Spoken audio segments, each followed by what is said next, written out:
الحمد لله نحمده ونستعينه ونستغفره ونؤمن به ونتوكل عليه. أعوذ بالله من شرور أنفسنا ومن سيئات أعمالنا. من يهد الله فلا مضل له ومن يضلل فلا هادي له. ونشهد أن لا إله إلا الله وحده لا شريك له. وأشهد أن سيدنا وسندنا وحبيبنا مولانا محمدا عبده ورسوله الذي أرسله بالحق بشيرا ونذيرا وداعيا إلى الله بإذنه وسراجا وقمرا منيرا. فقد قال الله تعالى في كلامه المجيد وفرقانه الحميد: أعوذ بالله من الشيطان الرجيم. بسم الله الرحمن الرحيم. يا أيها الذين آمنوا هل أدلكم على تجارة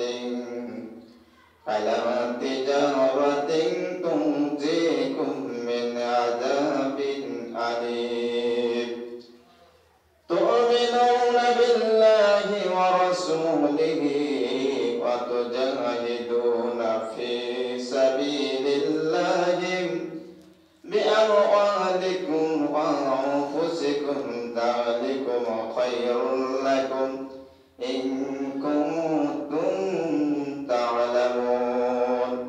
الآخر آية. وقال رسول الله صلى الله عليه وسلم عن سعد بن سعد قال قال رسول الله صلى الله عليه وسلم: رباط يوم في سبيل الله خير من الدنيا في الدنيا من الدنيا وما عليها متفق عليه رواه مسلم. وقال رسول الله صلى الله عليه وسلم: إن الله وملائكته يصلون على النبي يا أيها الذين آمنوا صلوا عليه وسلموا تسليما. اللهم صل على سيدنا مولانا محمد وعلى آل سيدنا مولانا محمد. اللهم صل على سيدنا مولانا محمد وعلى آل سيدنا مولانا محمد. حمد بغد مرخدای پاک رو حمد بغد مرخدای پاک رو آکے ایمان داد مشق خاک رو. اللهم صل على سيدنا مولانا محمد وعلى آل سيدنا مولانا محمد. আমরা সে মহান প্রভু আলীর শানে শুকর আদায় করে তিনি আমাদেরকে সময় মতো এসে বসার তৌফিক ইনায়াত করেছেন। এই জন্য সকলে সমাজসেবী বলে আলহামদুলিল্লাহ। আলহামদুলিল্লাহ। আমি যে কোরআনের কারিমের থেকে আয়াতে কারিমা পড়েছি একখানা এবং একটা হাদিস পড়েছি। এখন অনেকের হয়তো জানা থাকতে পারে যে এই আয়াতটা কাদের প্রসঙ্গে নাযিল হয়েছে, কেন নাযিল হলো, জানেন কিনা? আল্লাহ পাক রব্বুল আলামিন কোরআন হাকিমের সূরাতুস সাফের ভিতরে আল্লাহ পাক সুবহানাহু ওয়া তাআলা ইরশাদ করেন 28 নম্বর পারার ভিতরে যে আইয়ুহাল্লাযিনা আমানু হে ঈমানদারগণ হাল আদুল্লুকুম আলা তিজারাতিন তুমতিকুম মিন আযাবিন আলীম। হে ঈমানদারেরা, তোমাদেরকে এমন কি একটা বাণিজ্যের কথা বলে দেব না, যে বাণিজ্য করলে পরে তোমরা দুনিয়াতে কামিয়াবি হবে, আখিরাতেও কামিয়াবি হবে এবং আল্লাহর কঠিন আযাব থেকে রেহাই পাবে। বলে আল্লাহু আকবার। তাহলে ব্যবসার কথা বললেন, কিসের কথা বললেন? ব্যবসা। সে ব্যবসাটা কি? তাহলে এই যে তোমরা তোমাদের ধন সম্পত্তি এবং জীবন দিয়ে আমি আল্লাহ তাআলা আমার রাহে তোমরা জিহাদ করবে এবং পূর্ণ দিনকেই উজ্জীবিত রাখার জন্য প্রাণপণ চেষ্টা করবে। তাহলে যতদিন জীবন জিন্দেগি থাকবে ততদিন মুসলমানদের কর্তব্য হলো বাতিলের বিরুদ্ধে রুখে দাঁড়িয়ে ইসলামকে প্রতিষ্ঠিত করা।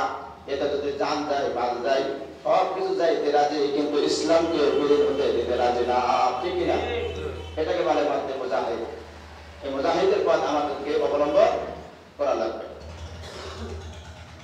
তাহলে এখানে বোঝা গেল সূরাতুস সফা আয়াতে কারিমার ভিতরে আল্লাহ বলেন, তোমাদেরকে এমন কি একটা বাণিজ্যের কথা বলে দেব না, যে বড় বাণিজ্য করলে পরে আখিরাতের জীবন সুন্দর হবে এবং আমি আল্লাহ তাআলা আমার আযাব থেকে তোমরা রেহাই পাবে। মানে আল্লাহু আকবার। তাহলে জিহাদকে কিসের সাথে তুলনা করলেন আল্লাহ? ব্যবসা। তাহলে এখানে বোঝা গেল দোকানদারি যারা করে হালাল ভাবে যদি ব্যবসা করে রাসূলের একটা সুন্নাত মানা হবে, আর হালাল ভাবে যদি ব্যবসা করে যাইতে পারে রাসূলের সাহাবীদের যে পদমর্যাদা দেওয়া হয়েছে ওইরকম ধরনের পদমর্যাদা তার আমলনামায় দেওয়া হবে। ঠিক না? কিন্তু ব্যবসা হতে হবে সঠিক, নাকি বলেন? 1 টাকাতে কিনে 10 টাকা বেচতে হবে, এরকম ব্যবসা এটা হবে না। আমার আলোচনা সেদিকে নয়। তাহলে আল্লাহ সুবহানাহু ওয়া তাআলা বলেন, তোমাদেরকে কি এমন একটা উত্তম বাণিজ্যের কথা বলে দেব না, যে বাণিজ্য করলে পরে আখিরাতের জীবনে কামিয়াবি হবে, আর জীবন দুনিয়াতে কামিয়াবি হবে এবং আমি আল্লাহ তাআলা আমার আযাব থেকে তোমরা রেহাই পাবে। হযরত সাঈদ ইবনে সাঈদ রাদিয়াল্লাহু তাআলা বর্ণনা করেছেন যে এর অনুবাদ হইতেছে হাদিসটা 888 নম্বর হাদিস। হযরত সাঈদ ইবনে সাঈদ রাদিয়াল্লাহু তাআলা বর্ণনা করেন, রাসূলুল্লাহ সাল্লাল্লাহু আলাইহি ওয়াসাল্লাম ইরশাদ করেন, আল্লাহর রাস্তায় একদিন দুনিয়া পাহারা দেয়া, দুনিয়া এবং আখিরাতে দুনিয়ার যা কিছু আছে সেটা করে অপেক্ষা বেশি উত্তম। বুখারী মুসলিম রাহমাতুল্লাহ আলাইহি হাদিসটি বর্ণনা করেছেন। মিশকাত শরীফ 329 নম্বর পৃষ্ঠা হাদিস কানা আছে। তাহলে এই আল্লাহর রাস্তায় যদি কেউ জিহাদ করতে যায় পাহারা দেয়, তাহলে এই রাস্তায় একদিন যদি কেউ পাহারা দেয়, দুনিয়া এবং দুনিয়ার সব কিছু উত্তম বলা হয়েছে। তাহলে দুনিয়ার ভিতরে এর চেয়ে উত্তম কাজ আছে? এবার যেটার ভিতরে আসি, এই হাদিসের মর্ম 2 ধরনের হতে পারে। 1 নম্বর হলো দুনিয়া এবং তাতে যা কিছু আছে সব আল্লাহর পথে ব্যয় করলে যে পরিমাণ সওয়াব হবে, আল্লাহর পথে জিহাদ একদিন পাহারা দিলে তার চেয়ে বেশি সওয়াব হবে। সুবহানাল্লাহ। তাহলে দুনিয়ায় যত অর্থ আল্লাহ থেকে আল্লাহ যত বড় লোক ধনী হন না কেন, সব যদি ব্যয় করেন যে সওয়াব হবে, একদিন একটা রাত্র যদি আল্লাহর পথে জিহাদের জন্য যদি আমরা পাহারাদার হই, তার চেয়ে বেশি সওয়াব আল্লাহ পাক আমাদের আমলনামায় দেবেন। সুবহানাল্লাহ। তাহলে এর চেয়ে উত্তম কাজ আছে? কিন্তু এখন মুসলমানেরা, ইহুদি নাসারারা আমাদের উপরে আক্রমণ চালায়। বসনিয়া, জেসনিয়া, আফগানিস্তান, ফিলিস্তিন সহ এইসব প্রকারের অনেকগুলো দেশের উপরে হামলা চালাচ্ছে। তারা নির্দ্বিধায় মুসলমানদেরকে হত্যা করেছে, আর আমরা হাত উঠিয়ে বসে রয়েছি। ঠিক না? এর কোনো প্রতিবাদ জানায় না। এই হলো আমরা মুসলমান। ওই মুসলমান আমাদের রক্তের ভাই। মুসলমান কি আমাদের রক্তের ভাই। তাদের গায়ে আঘাত দেওয়া মানে আমাদের কলিজায় আঘাত দেওয়া। ঠিক না? শুধু তাই নয়, ভালো ভালো মসজিদ যেখানে আছে মসজিদগুলো হামলা করতেছেন। উপর থেকে উড়োজাহাজ থেকে, প্লেনে থেকে, রকেটে থেকে বোম নিক্ষেপ করে এই মসজিদগুলো ধূলিসাৎ করে দিচ্ছে অমুসলিমেরা। বলেন নাউজুবিল্লাহ। আর আমরা হাত উঠিয়ে বসে গোল আলু খাচ্ছি। বাড়ি কি খাচ্ছি? গোল আলু, বিভিন্ন রকম পোলাও বিরিয়ানি খাইতেছি। আমাদের এতে কোনো মাথা ব্যথা নাই। ইসলাম যেখান যায় যাক, আমার সাথে আমি বলবো, এরকম ধরনের জীবন আমরা করতেছি। ঠিক না? আমার ভাই, তাই বোঝা গেল আল্লাহর পথে একটা রায় যদি কেউ ব্যয় করে, দুনিয়ার যত কিছু সম্পদ আছে সব যদি ব্যয় করে দেন, তারপরও এই সম্পদ আল্লাহর পথে পাহারা দেন একদিনের ব্যয় একদিনের সময় ওই ব্যয়ের চেয়ে অনেক অধিক উত্তম বলা হয়েছে। সুবহানাল্লাহ। আমার ভাইরা, তাই বোঝা গেল একদিন পাহারা দিলে পরে তার চেয়ে বেশি সওয়াব হবে। আল্লাহর রাস্তায় জিহাদ পাহারা দেওয়া, দুনিয়াও তাতে যা কিছু আছে সব কিছুর মালিক হওয়া অপেক্ষা বেশি উত্তম। জিকির করে লা ইলাহা ইল্লাল্লাহ, লা ইলাহা ইল্লাল্লাহ, লা ইলাহা ইল্লাল্লাহ, লা ইলাহা ইল্লাল্লাহ মুহাম্মাদুর রাসূলুল্লাহ। আনাস রাদিয়াল্লাহু তাআলা قال رسول الله صلى الله عليه وسلم لا بدر في سبيل الله أو رجحة خير من الدنيا وما فيها متفق عليه. قال سعد بن سعد رضي الله تعالى عنه আনাস রাদিয়াল্লাহু তাআলা আনহু থেকে বর্ণনা করেন রাসূলুল্লাহ সাল্লাল্লাহু আলাইহি সাল্লাম ইরশাদ করেন আল্লাহর পথে এক সকাল বা এক বিকাল ব্যয় করা দুনিয়া এবং তাতে যা কিছু আছে তা অপেক্ষা অধিক উত্তম। সুবহানাল্লাহ। বুখারী মুসলিম শরীফ। বুখারীর পরে কোন হাদিস? মুসলিম শরীফ এর দাম দেওয়া হয়েছে। প্রথম হলো কি? বুখারী, তারপর হলো মুসলিম, তারপর হলো তিরমিজি, তারপর হলো নাসাই। সহিহ সিদ্ধার হাদিস আছে 6টি, তারপর আবু দাউদ, তারপর ইবনে মাজাহ। ঠিক কি না? এই হাদিসগুলো সহিহ হাদিস, কিন্তু এর ভিতরে প্রধান হাদিস কোনটি? সহিহ আল বুখারী। বুখারীর মতো তাৎপর্যভাবে বিচক্ষণ করে কোনো হাদিস লেখা হয় না। উনি রাসূল পাক সাল্লাল্লাহু আলাইহি ওয়াসাল্লাম যখন হাদিস লিখতেন, এই হাদিসটা সত্য না মিথ্যা যাচাই বাছাই করার জন্য আল্লাহর রাসূলের স্বপ্নে যোগে তাকে বলে দেওয়া হতো। প্রিয় হাবিব মুহাম্মদ রাসূলুল্লাহ সাল্লাল্লাহু আলাইহি ওয়াসাল্লাম জানিয়ে দিয়েছেন, বুখারী রাহমাতুল্লাহ আলাইহির নাম হলো ইসমাঈল বুখারী, ইসমাঈল হোসেন। ওনাকে বলতেন, ইসমাঈল তুমি যেটা নিয়ে চিন্তা ভাবনা করছো, তুমি হাদিসটা বর্ণনা করে তুমি এর ভিতরে কোনো ভুল নাই। বলে সুবহানাল্লাহ। সুবহানাল্লাহ। আমার গায়ের পশম কাটা দিয়েছে। আসলে এনাদের নাম করলে গায়ের পশম কাটা দেওয়ার কথা, ঠিক কি না? তারা ছিলেন বড় পাওয়ারফুল ব্যক্তি। তারা আল্লাহকে ডাকলে আল্লাহ শুনতো। বিশ্বনবী দেখা দিতেন, তাহলে কেমন ব্যক্তি সে হইতে পারে? আল্লাহু আকবার। আমরা সারাদিন ব্যক্তি যদি পাগল হয়ে যাই, আমাদের কি সাড়া দেবে? আমাদের সেই জবান নাই, সেই আমল নাই, যার কারণে আমরা বিশ্বনবীর দেখা পাই না, ঠিক কি না? আমার ভাইরা, তাহলে এখানে বোঝা গেল হয়তো আনাস রাদিয়াল্লাহু তাআলা বলেন রাসূলুল্লাহ সাল্লাল্লাহু আলাইহি ওয়াসাল্লাম ইরশাদ করেন আল্লাহর পথে এক সকাল এক বিকাল ব্যয় করা দুনিয়া এবং তাতে যা কিছু আছে তা অপেক্ষা অধিক উত্তম। সুবহানাল্লাহ। তাহলে আমরা দুনিয়া করি, জিহাদের জন্য যদি বলা হয় যে বাতিলের বিরুদ্ধে বাইরে যাবে, লেজ গোটায় বসে থাকি আমরা, এই হলো আমরা মুসলমান, আমাদের চরিত্র। কিন্তু মুসলমান হলো বাঘের জাত, সিংহের জাত।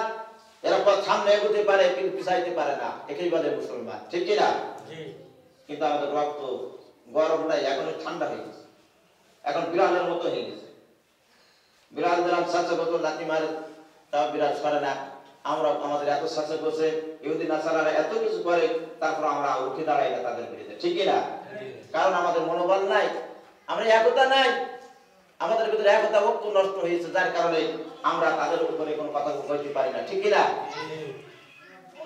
লা ইলাহা ইল্লাল্লাহ, লা ইলাহা ইল্লাল্লাহ, লা ইলাহা ইল্লাল্লাহ মুহাম্মাদুর রাসূলুল্লাহ। আমাদের হাজিরিন, তারপরে মিশকাত শরীফের ভিতরে 29 নম্বর পৃষ্ঠার ভিতরে হাদিস বর্ণনা হয়েছে, ওয়া আবি আব্বাস قال قال رسول الله صلى الله عليه وسلم ما أكبرت قدم عبد في سبيل الله فتمسه النار رواه البخاري। সুবহান আল্লাহ। যে হাদিসগুলো বলছে কোন জায়গার হাদিস? বুখারীর হাদিস, এটা বুখারী গ্রন্থ। হযরত আবু আব্বাস রাদিয়াল্লাহু তাআলা বলেন রাসূলুল্লাহ সাল্লাল্লাহু আলাইহি ওয়াসাল্লাম বলেছেন, যে বান্দার পায়খানা আল্লাহর রাস্তায় ঘুরে বেড়ানো হয়, তার ধুলাবালি লাগে, তাকে দোজখের আগুন স্পর্শ করবে না, জাহান্নামের আগুন স্পর্শ করবে না। আবার সুবহানাল্লাহ। তাহলে আল্লাহর রাস্তায় যদি পাহারা দিতে যে ধুলাবালি লেগে যায়, আমরা সব মুছে ফেলে ছেড়ে ফেলি, কিন্তু জিহাদের ময়দানে যে বালি কিংবা যে কোনো ময়লা আমার গায়ে আপনার গায়ে যদি লাগে, সেটা হলো আল্লাহর জান্নাতে যাওয়ার জন্য সুগম হবে। সুবহানাল্লাহ। আমরা এখনো বসে আছি, তাহলে আমরা কেমন মুসলিম, কেমন মুসলমান? এই হাদিস খানা এসেছে বুখারী শরীফের ভিতরে, আর যে গ্রন্থ থেকে নেওয়া হয়েছে সেই গ্রন্থের নাম হলো মিশকাতুল মাসাবি। এই মিশকাতুল মাসাবির ভিতরে 229 নম্বর পৃষ্ঠা আছে। ওয়ান আইনে আবু হুরায়রা রাদিয়াল্লাহু তাআলা قال قال رسول الله صلى الله عليه وسلم من مات ولم يغزو لم يحدثه به نفسه مات على شعبة من النفاق رواه مسلم। মুসলিম শরীফের ভিতরে হাদিস কানা এসেছে, নবী সাল্লাল্লাহু আলাইহি ওয়াসাল্লাম বর্ণনা করে হযরত আবু হুরায়রা রাদিয়াল্লাহু তাআলা আনহু বলেন, রাসূলুল্লাহ সাল্লাল্লাহু আলাইহি ওয়াসাল্লাম বলেছেন, যে ব্যক্তি মারা গেল অথচ জিহাদ করলো না, যে ব্যক্তি দুনিয়া থেকে বিদায় হলো অথবা জিহাদ করলো না, অথচ জিহাদ করেনি, অন্তরে জিহাদের ইচ্ছা রাখেনি, পোষণ করে নাই, পোষণ করেনি, সেই এক প্রকার মুনাফিকের অবস্থায় মারা গেল। বলেন নাউযুবিল্লাহ।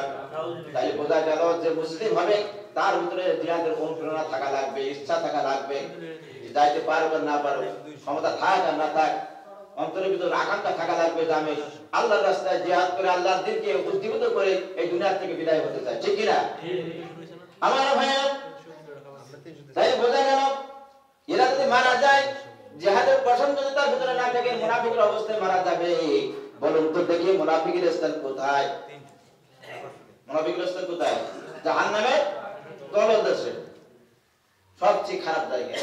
জাহান্নাম তো আল্লাহর শাস্তির জায়গা, তারপরও তার নিম্ন দেশে হবে মুনাফিকের স্থান।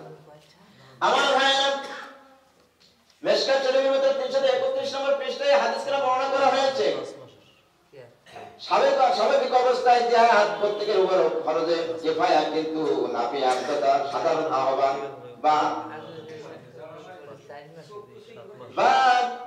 ঘোষণার পরে তা ফরজে আইন হয়ে যায়। কিন্তু সুতরাং প্রত্যেক মুমিনের জিহাদের জন্য হাতিয়ার নিয়ে প্রস্তুত থাকা উচিত। তার হাতিয়ার তথা যুদ্ধ অস্ত্র নিয়ে প্রস্তুত না থাকলে ও কমপক্ষে অবশ্যই অন্তরে জিহাদের নিয়াত থাকা লাগবে। সুবহানাল্লাহ। তাহলে আমরা ওটা যদি না পারি, অন্তরের ভিতরে জিহাদের প্রেরণা থাকা লাগবে, ইচ্ছা থাকা লাগবে। যদি অন্তরে জিহাদের ইচ্ছা না রাখেন, যদি জিহাদের ইচ্ছা না রাখেন, তবে সে হাদিসের ভাষায় মুনাফিকের অন্তর্ভুক্ত হবে। যদি জিহাদের প্রেরণা যদি না থাকে, তাহলে পরে বোঝা গেল যে তারা মুনাফিকের অবস্থায় মারা যাবে, তার মুনাফিকের আখলাক তার ভিতরে থেকে গেল। লা ইলাহা ইল্লাল্লাহ, লা ইলাহা ইল্লাল্লাহ, লা ইলাহা ইল্লাল্লাহ মুহাম্মাদুর রাসূলুল্লাহ। বিশ্বনবী সাল্লাল্লাহু আলাইহি সাল্লাম বললেন, তার মৃত্যুটা হবে মুনাফিকের মৃত্যু। কি মৃত্যু হবে? মুনাফিকের মৃত্যু হবে। ওয়াছাই ইবনে হুনাইফ রাদিয়াল্লাহু তাআলা قال قال رسول الله صلى الله عليه وسلم ما سأل الله الشهداء شهادة بصدق لعنة الله بلغه الله منازل الشهداء وإن مات على فراشه رواه مسلم। হাদিস নম্বর 893, হযরত সালিম ইবনে সাদ হুনাইফ রাদিয়াল্লাহু তাআলা বলেন, রাসূলুল্লাহ সাল্লাল্লাহু আলাইহি সাল্লাম বলেছেন, যে ব্যক্তি একান্ত খাঁটি নিয়াতে আল্লাহর কাছে শাহাদাত কামনা করবে, আল্লাহ তাকে শহীদের মর্তবায় পৌঁছান। বলে সুবহানাল্লাহ। শাহাদাত যদি কামনা করে, যদি ওইভাবে মারাও যায়, তাকে কি হিসাবে গণ্য করা হবে? শহীদ হিসাবে। এবং তাদের মর্যাদা শহীদের মর্যাদা দেওয়া হবে। বলে সুবহানাল্লাহ। অতএব মর্যাদা দান করেন। যদি সে বিছানায় অর্থাৎ জিহাদ না করে ঘরে বসে যদি মৃত্যুবরণ করে, জিহাদ না করে বসে ঘরে মৃত্যুবরণ করে, তারপর তার আমলনামায় জিহাদের সওয়াব লেখা হবে। কারণ কি? নিয়াত ছিল যে আল্লাহর দ্বীনকে বুলন্দ করার জন্য যদি ডাক দেয় আলেম সমাজ, তাহলে আমার ভাই হয়ে প্রতিপক্ষের সাথে আমরা কি মোকাবেলা করব, বাতিলের সাথে মোকাবেলা করব, এই আশা যদি কেউ পোষণ করে, তাই সেই সওয়াবটা তার আমলনামায় লেখা হবে। সুবহানাল্লাহ। লা ইলাহা ইল্লাল্লাহ, লা ইলাহা ইল্লাল্লাহ, লা ইলাহা ইল্লাল্লাহ, লা ইলাহা ইল্লাল্লাহ, সুবহানাল্লাহ ওয়ালহামদুলিল্লাহ, লা ইলাহা ইল্লাল্লাহ, লা ইলাহা ইল্লাল্লাহ মুহাম্মাদুর রাসূলুল্লাহ।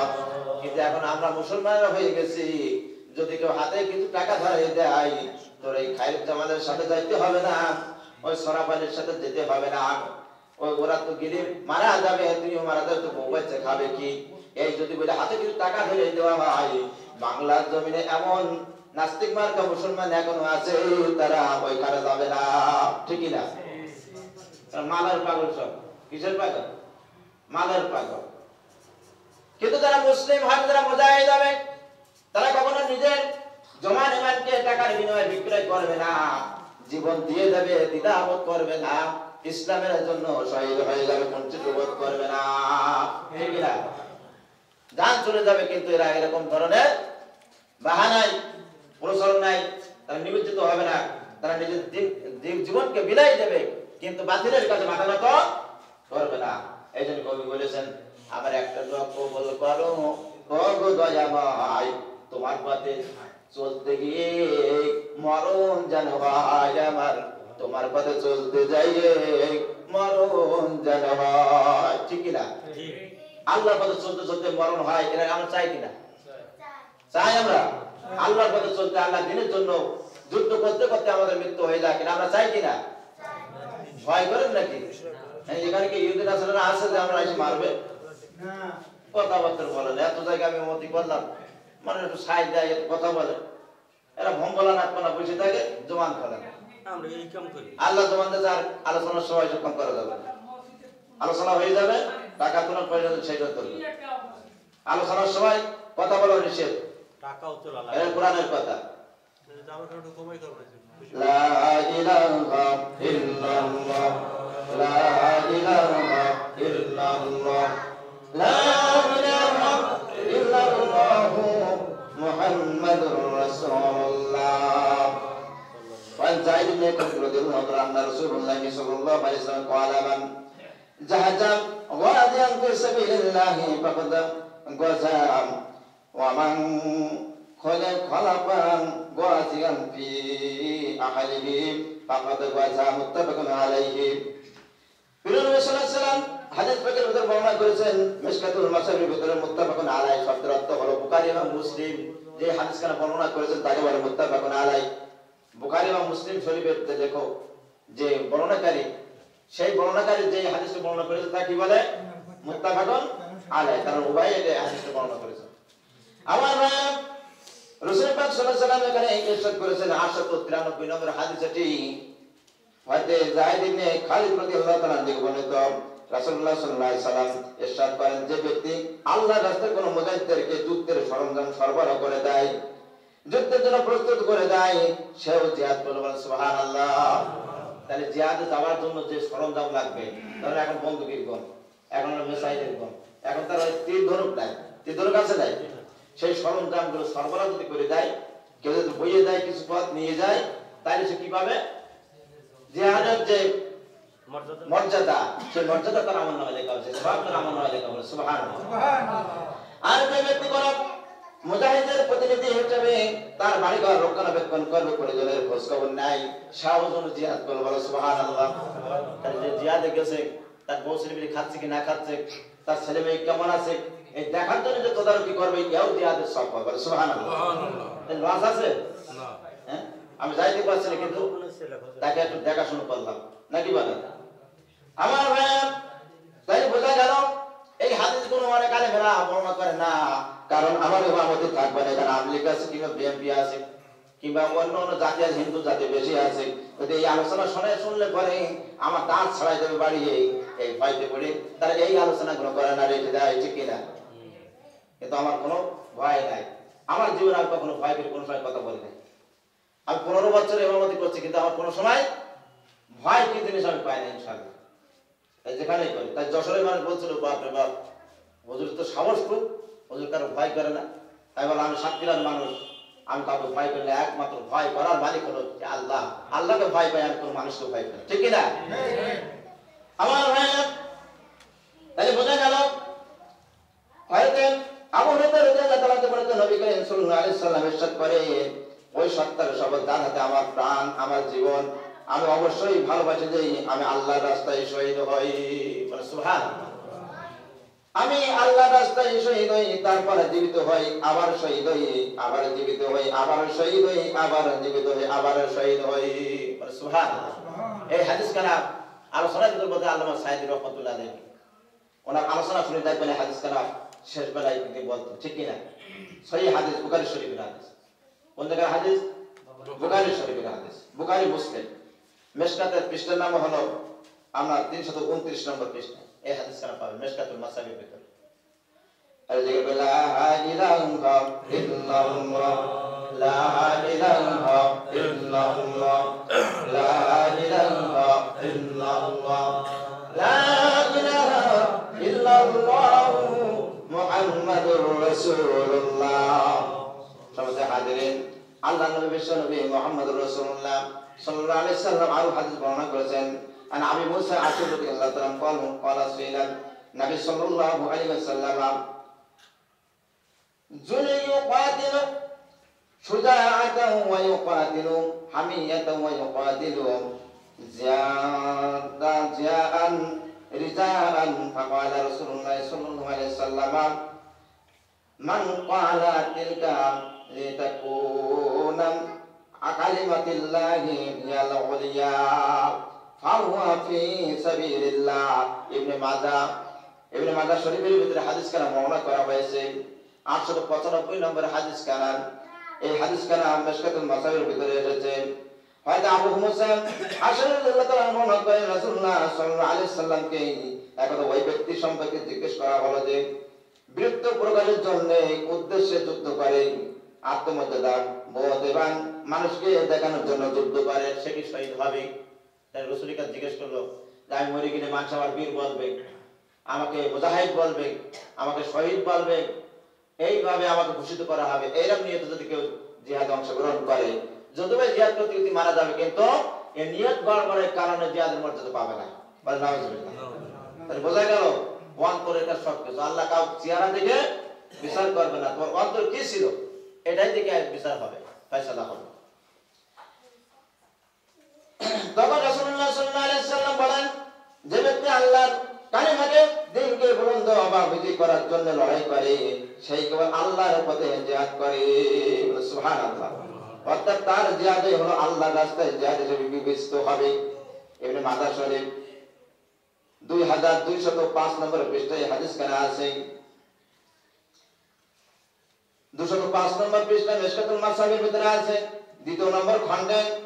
আমার ভাইরা, তাই এখানে বোঝা গেল যতগুলো কথা বললাম আমি কোনো বানাই কোনো কথা বলেছি, সরাসরি ওপেনলি কোরআন কারীম এবং হাদিস। আর কোরআনের আয়াত এখনো যদি আমি দেই এই আলোচনা শেষ করা যাবে না। আমি যদি সূরা বাকারার ভিতরে যাই তাহলে এই আলোচনা এখনো দীর্ঘ হতে হবে, কিন্তু জুমার দিন দীর্ঘায়িত আলোচনা করা যায় না। আমার ভাইরা, শুধু তাই নাই, কিতাব খুলে দেখবেন 30 নম্বর পারা সূরা বুরুদের তাফসীর খুলে দেখবেন, মাওলানা সাহেব সামনে আছে। সূরা কুতিলা আসহাবুল উখদুদ মানে গর্তওয়ালা গান। কি লাগান? গর্তওয়ালা গান। এই গর্তওয়ালা গান প্রসঙ্গে তাফসীরের ভিতরে বর্ণনা করা হয়েছে। ফিরাউনের আমলে মুসা আলাইহিস সালামের সময়ে এক ইহুদি কাফেররা মানুষদেরকে হত্যা করত, বলতো যে তুমি মুসার ধর্ম মানবা না, আমার ধর্ম, আমাকে আল্লাহ বলে মানবা। কিন্তু যারা মুসলিম ছিল তাদের ভিতরে ইলম ছিল, কোরআন ছিল। তখন তো কোরআন ছিল না, মুসার কিতাব ছিল তাওরাত, ঠিক না? এই তাওরাত কিতাব যারা মানতো তাদেরকে কতল করা হতো আর বলতো আমাকে প্রভু বলে মানো। কিন্তু এখন বাংলাদেশে যদি বলা হয় যে আমাকে প্রভু বলে মানো, আমি তোমাদের প্রভুকে মানবে, যে পাগল সব মানবে কেন? এখন মানুষ জানে, ওয়াজ শুনে শুনে, কোরআন শুনে শুনে এরকম অভিজ্ঞতা হয়ে যে লেখাপড়া করেনি, তাই কি তারা বলে আল্লাহ বলে একজন আছে, তোমাকে আল্লাহ বলে মানি না, তোকে জুতা মেরে আমি বিদায় করে দেবো, ঠিক কিনা? কেউ মানবে না। আমার বিরুদ্ধে সকলে জানে যে আল্লাহ বলে একজন আমাদের প্রভু আছেন, তিনি আমাদের স্রষ্টা, ঠিক কিনা? কিন্তু যদি লেখাপড়া বন্ধ করতে হয়, 1 2 4 5 10 বছর 20 বছর যদি লেখাপড়া বন্ধ করে দেওয়া হয়, ইসলামের শিক্ষা যদি না থাকে, নাস্তিক মার্কা যদি শিক্ষাই ধরে প্রচলন করা হয়, তাহলে ওই মানুষগুলো মুসা আলাইহিস সালামের সময়ে ফিরাউন যেমন শিক্ষা ব্যবস্থা করেছিল, মানুষগুলো ভুলে যাবে, ওয়াহির ব্যবস্থাগুলো, কোরআনগুলো ভুলে যাবে, মানুষগুলো গোমরাহ হয়ে যাবে। তখন যদি কেউ দাবি করে হয়তো দুই একজন স্বীকার করতে পারে, কিন্তু যারা মুসলিম থাকবে, মুজাহিদ থাকবে, তাদের কেউ স্বাভাবিকটা যদি বেঁচে থাকে কোনোদিন তাকে বাকিরা হবে মানবে না, ঠিক না আমার ভাইরা? এইবার ওই সরকার কি করছে, ধরে ধরে আগুনের কুণ্ড বানাইছে, বানাই তার ভিতরে ফেলে দিচ্ছে যে আমার ধর্ম আমাকে মানবে না তোমার মুসাকে মানবে, যদি আমার ধর্ম না মানো তোমাকে কতল করা হবে, দুনিয়া থেকে চিরতরে বিদায় করে দেওয়া হবে। আমার ভাইরা, সবাইকে যারা আল্লাহর হুকুম মানতো, আহকাম মানতো, মুসাকে মানতো, তারা কিন্তু ওই বাদশার কথা মানে নাই, তাদেরকে অগ্নিকুণ্ডে ফেলানো হয়েছিল। এবারে একজন শিশু কাঁধে রয়েছে, ছোট শিশু, বাচ্চা শিশু, একজন মা রয়েছে, শিশু রয়েছে, তারপরে এবারে ওই আম্মা কিছু তবত করতেছে যে আমার শিশু আমি নাই মারা যায় যাব, আল্লাহর পথে শহীদ হয়ে যাব, কিন্তু আমার শিশু তো কোন দোষ করে নাই, নামাজের শিশু কোন পাপ কাজ করে নাই, তাইলে পরে কিভাবে আমি আমার শিশুকে এই ধ্বংসের পথে ছেড়ে দেব? আল্লাহ পাক সুবহানাহু ওয়া তাআলা তার জবান খুলে দিল, জবান খুলে দিয়ে বলল, শিশু বলল, আম্মা জান আপনি চিন্তা করবেন না, আমি আপনার সন্তান, আমি ছোট বালক, কিন্তু আপনি হয়তো চিন্তা করছেন যে আমাকে সব আপনি কিভাবে আগুনে ঝাঁপ দেবেন, আপনি ওই খোদার তৌফিকে কখনো ভয় করবেন না, আপনি এই আগুনের ভিতরে ঝাঁপ দেন, আমার জীবন আমি আল্লাহর পথে বিলিয়ে দেব। সুবহানাল্লাহ। তাহলে জবান খুলে গেল শিশু মানুষের, যারা দুধ খায় তার জবান খুলে দিয়েছে কে? আল্লাহ পাক সুবহানাহু ওয়া তাআলা। এই জন্য এরকম যদি মধ্যে মুজাহিদ আমরা হইতে পারি, এরকম যদি আমরা মুসলমান হইতে পারি, তাহলে হইতে পারে আমাদের জীবন সাফল্যমণ্ডিত, জান্নাতের আশা আমরা রাখতে পারি, ঠিক কিনা? আল্লাহ পাক সুবহানাহু ওয়া তাআলা আমি সব আমাদের প্রত্যেকের জন্য এরকম ধরনের মন মানসিকতা আল্লাহ পাক সুবহানাহু ওয়া তাআলা আমাদের তৈরি করতে দেন। আলহামদুলিল্লাহ। আর এই বলে আমি আমার আলোচনা এখানে শেষ করছি। আল্লাহ পাক যেন আমাদেরকে মুমিন হিসেবে কবুল করেন, মৃত্যুর পরে তার উচ্চ মাকাম আমাদেরকে দান করেন। আমিন। বাকি দাওয়ানা আলহামদুলিল্লাহ রাব্বিল আলামিন। আসসালামু আলাইকুম ওয়া রাহমাতুল্লাহি ওয়া বারাকাতুহু।